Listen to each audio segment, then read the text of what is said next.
মিলাদুন্নবী, হ্যাঁ, এই কথার জবাব আমি দেই যে আমরা বলি, আমাদের বন্ধুরা অনেকে বলেন যারা হইল সিন্নি খাওয়া পাঠে বছরে একদিন খালি নবী নবী, বুঝেন না, বলে না অনেকে, আপনারা শুনেন না, ঢাকা শহরে খুব বলে লোকজনে, বলে কি বলে, এরা হলো জিলাপি খাওয়া পাঠে না কি যেন বলে আর কি, যারা বছরে একদিন খালি নবী লইয়া ব্যস্ত থাকে। তো এটার জবাব কি দেই, আমি সব জায়গায় গিয়ে কি জবাব দেই যে ভাই, আমি জিজ্ঞাসা করি বাংলাদেশ যে রাষ্ট্রকে আপনি মানেন, এই রাষ্ট্রটাকে কি আপনি রাষ্ট্রের সার্বভৌমত্ব মানতে হয় না? যেমন আপনি বললেন বাংলাদেশ মানি না, তাহলে আপনাকে কি কি জামাই আদর করবে না জেলে নিবে? জেলে নিয়ে যাবে না? যে কোনো রাষ্ট্রের সার্বভৌমত্ব মানতে হয় না? তো এটা কি একদিন না সব দিন, নাকি 16 ডিসেম্বর শুধু, 26শে মার্চ না? তাহলে আমি জিজ্ঞাসা করি, যদি 26শে মার্চ এবং 16 ডিসেম্বরে শুধু দেশের প্রতি ভালোবাসা নয় সব সময় হয়, তাহলে 26শে মার্চের কেন, মার্চ কেন? আর 16 ডিসেম্বরের এই কুচকাওয়াজ কেন, এই দিনের উদযাপন কেন? আপনি বলবেন হ্যাঁ, এই দিনের কারণ হচ্ছে আমরা আমাদের জাতিকে স্মরণ করিয়ে দেই, ভুলে যেও না অনেক কষ্টে এই দেশে এসেছে, নাকি? আমার সন্তান যারা দেখে নাই তাকে বলে দেই, এই মিয়া বাচ্চারা শুনে রাখো, জেনে রাখো, আমাদের একটা ত্যাগের মাধ্যমে একটা ভূখণ্ড আমরা লাভ করেছি, নাকি? আমাদের শত্রু যারা আছে, যারা আমাদের দেশকে গিলে ফেলতে চায়, আমরা তাদেরকে বলি, শোনো, তোমার এই রক্তচক্ষুকে আমি ভয় করি না, আমার দেশের জন্য আমি প্রাণ দিতে প্রস্তুত, বলি কি না?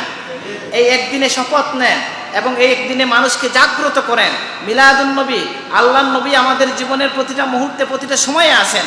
আমি যখন ভাত খাই তখন নবীর তরিকায় খাই, যখন টয়লেটে যাই নবীর তরিকায় যাই, যখন যুদ্ধ করি নবীর তরিকায় করি, নাকি? আমার নবীর যুদ্ধের তরিকা কি? পৃথিবীর ইতিহাসে প্রথম ব্যক্তি যিনি বলে দিয়েছেন শিশুদেরকে আঘাত করা যাবে না, কোনো উর্বর জমিতে আঘাত করা যাবে না, বৃদ্ধদেরকে কিছু করা যাবে না, নারীদেরকে আঘাত করা যাবে না, এই সমস্ত ইদানিংকালে কনভেনশন করে ঠিক করেছে আধুনিক বিশ্ব। আপনার আমার নবী 1400 বছর আগে এগুলা বলে দিয়েছেন এবং বলেছেন কেউ যদি আত্মসমর্পণ করে তাকে নিরাপদে তার বাড়ি পর্যন্ত পৌঁছে দেওয়ার দায়িত্ব তোমার। এই সুন্দর বিধান আমার নবী থেকে পেয়েছি, সেজন্য আমার খাওয়াতে, আমার ঘুমে, আমার জীবনের প্রতিটা মুহূর্তে আমার নবী আসেন। কিন্তু একদিন এই মিলাদুন্নবী উদযাপনের মাধ্যমে আমি জানিয়ে দিতে চাই আমার সন্তানকে যে বাবা, আমি যদি মরেও যাই, জেনে রাখো তোমার একজন প্রাণপ্রিয় নবী আছেন, চিনে রাখো। যখন আমি আমার সন্তান, আমার প্রজন্মকে জাগ্রত করতে চাই, জাতিকে জাগ্রত করতে চাই যে তোমরা পিছিয়ে পড়েছো এই জন্য যে তোমার মদিনাওয়ালার সাথে তাআল্লুক কমে গেছে, আসো সারা বছর আমরা যেন নবীর সাথে মিলে থাকি, আজকের দিনে সজাগ করে দিলাম। যারা আমার নবীর শানে বেয়াদবি করে তাদেরকে বলি, তোমরা জানো না যুগে যুগে আমরা নবীর ইজ্জতের জন্য আমরা প্রাণ বিসর্জন দিয়েছি, আমরা প্রাণ বিসর্জন দিতে প্রস্তুত আছি, ঠিক আছে না?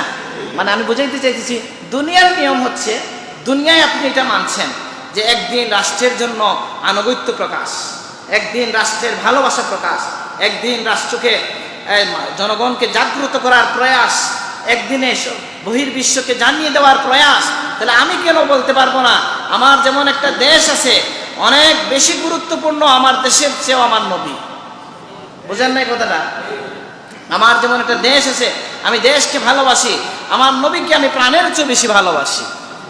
আমি আমার দেশের জন্য প্রাণ দিতে পারি, আমার নবীর জন্য আমি আমার সপরিবারে জান প্রাণ উৎসর্গ করে দিতে প্রস্তুত আছি। এই জন্যই হচ্ছে মিলাদুন্নবীর দিনটাকে উদযাপন করা প্রয়োজন আছে।